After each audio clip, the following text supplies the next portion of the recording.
So Simeon Brown, we've got one clip here. And to be honest with you, can I be really, really frank? I did not watch all of this interview. And one of the reasons I did not watch all of this interview is in the first 4 minutes, he doesn't answer a single question once. Okay, so this is a spoiler for my video tomorrow. I actually sat down and counted how many times he doesn't answer the first half of the interview, how many times he doesn't answer 2 questions. And it took up 10% of the whole interview of Jack Tame having to ask him the same thing over and over. It's insane. We gave some credit where credit was due to the health minister last week. His answers were awful, but most of the time he was answering. It was quite refreshing. And we were comparing him to Mr. Luxon and Mrs. Willis. This guy is worse than Luxon and Willis combined. Like, honestly, you don't often see Jack Tame move to the next question, but obviously in the moment he was like, I could ask this question again, which would be valid, or if I don't move on, we're never going to get to the end of this interview. And if you notice, it's 30 minutes. When was the last time Q&A had a 30-minute interview? I mean, they're sometimes in the early 20s, but 30? Yep. 30. Yep. So we're going to watch some of this now, and you're not going to hear any of the questions he asks answered. Because he literally oh gosh, I like that. Oh, I like that. It's a bit rude, but I do like that. I do. That's a good. That's not a bad. That's not a bad analogy. Not a bad one. I could not put myself through, especially when I was waiting to get into my gumboots today and go build in the garage. I could not put myself through 30 minutes of no questions being answered. So I've given you a warning, people. He's not going to answer the questions, but we're going to have a look at this when they're talking about. They're talking about people not following the law. I know that's a note I've written to myself. They're talking about speeds around schools going from 30 or 40 kilometres per hour always to changing them to intermittent. So coming on when needed around school times. That's what they're talking about. And this is where the non-answers start. What is the potential downside to changing speed limits outside schools?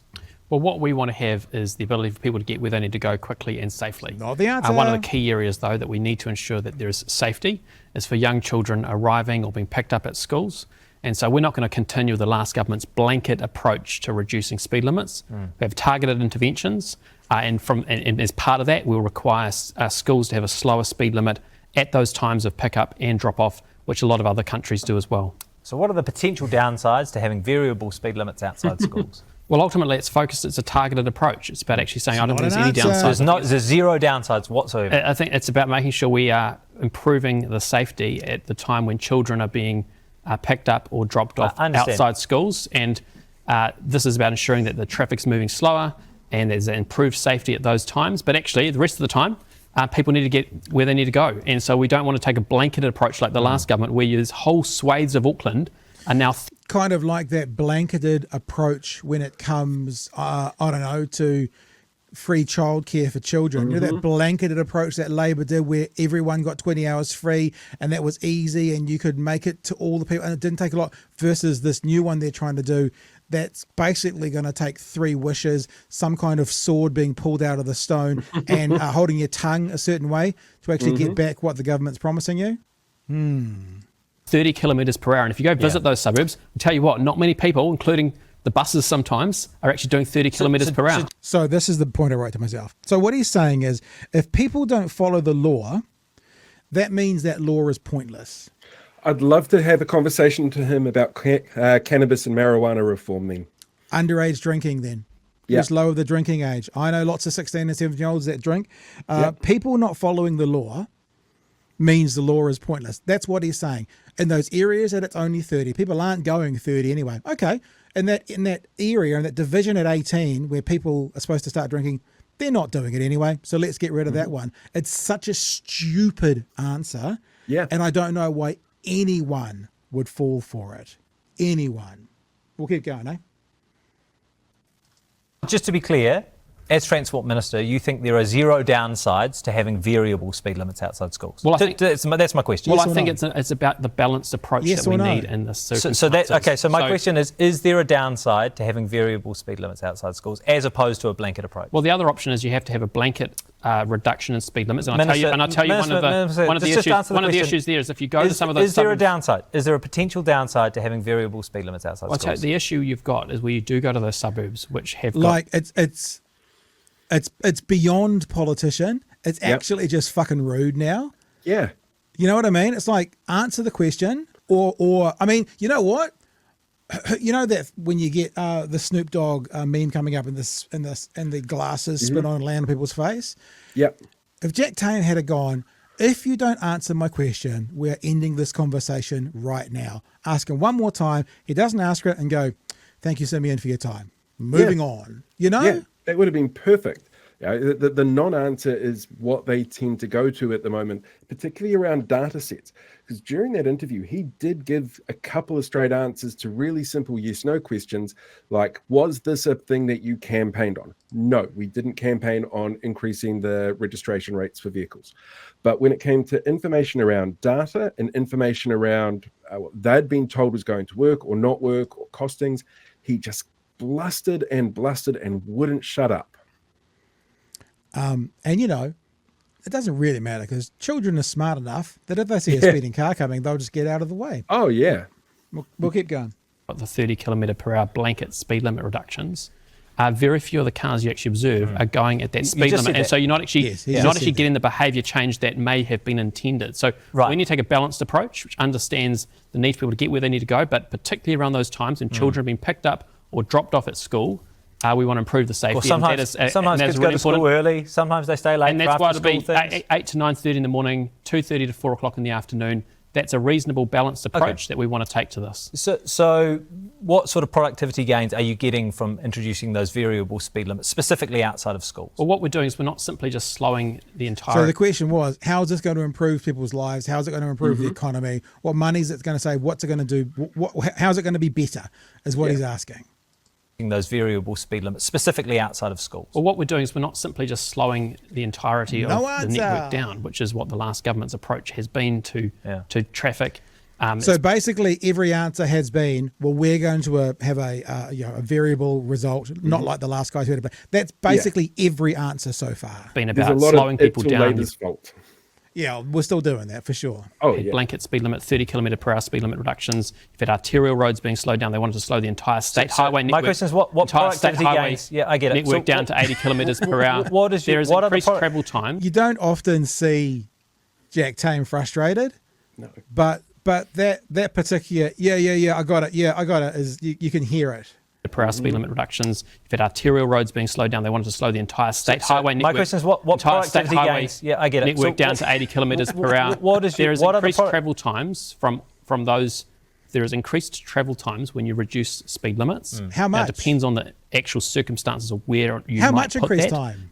That particular blanket approach. But we're saying is we want to keep traffic moving at reasonable speeds. But make sure that during those pick-up and drop-off times we are keeping... And look, I mean, Jack, the last government... I mean, Chris Hipkins even said that he was going to throw...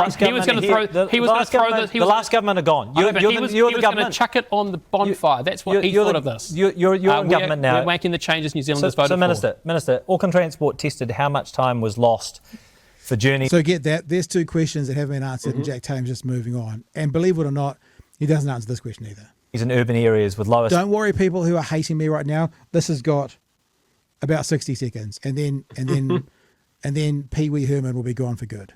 Speed limits outside schools. Have you seen that research? Yeah, so there's been a range of estimates. So what did Auckland Transport find for the changes outside schools? Well, it depends on which particular zone. So over 20 minutes, they started at over 20 minutes for 20-minute average journeys. How much time was saved by having the higher speed limits outside schools? Well, it depends on which school zone you might put it on. So what did Auckland Transport find?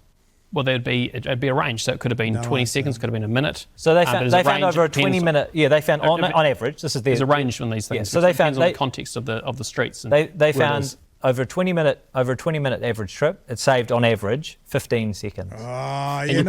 Monetize that 15 seconds though. 15 seconds, and we'll show you the numbers. I've got a calculator online next as to why that is. You've got to add that up across the cumulative number of journeys that are being taken by Aucklanders every single day.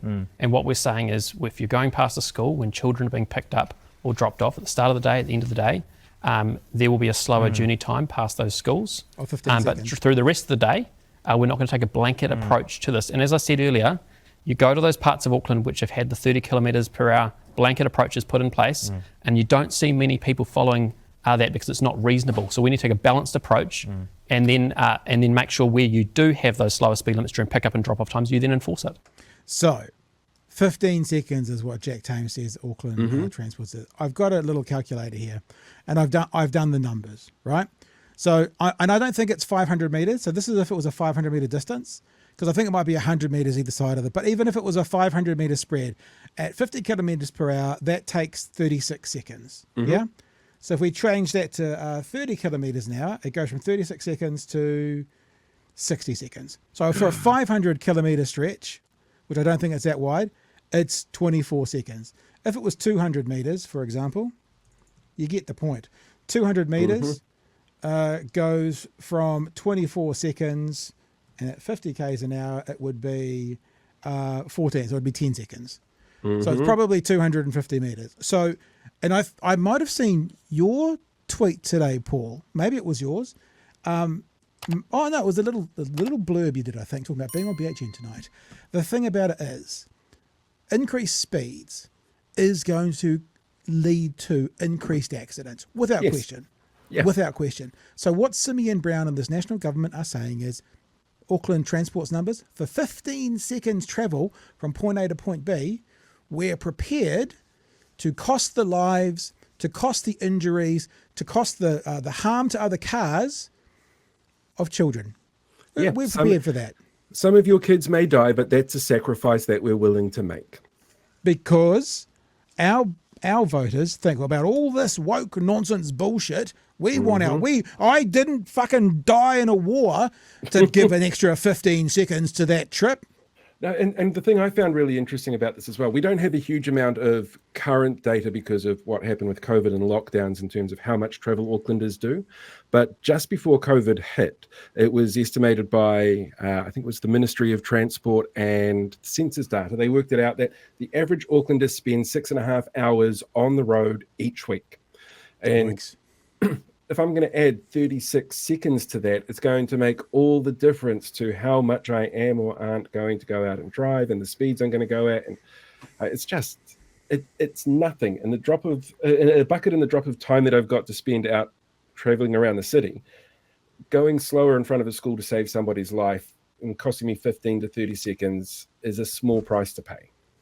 And let's be clear, for the party that set their foundation on blaming and pointing out the other side's virtue signalling, this is nothing but a virtue signal to boomer, boring Russell Coots types. Yeah.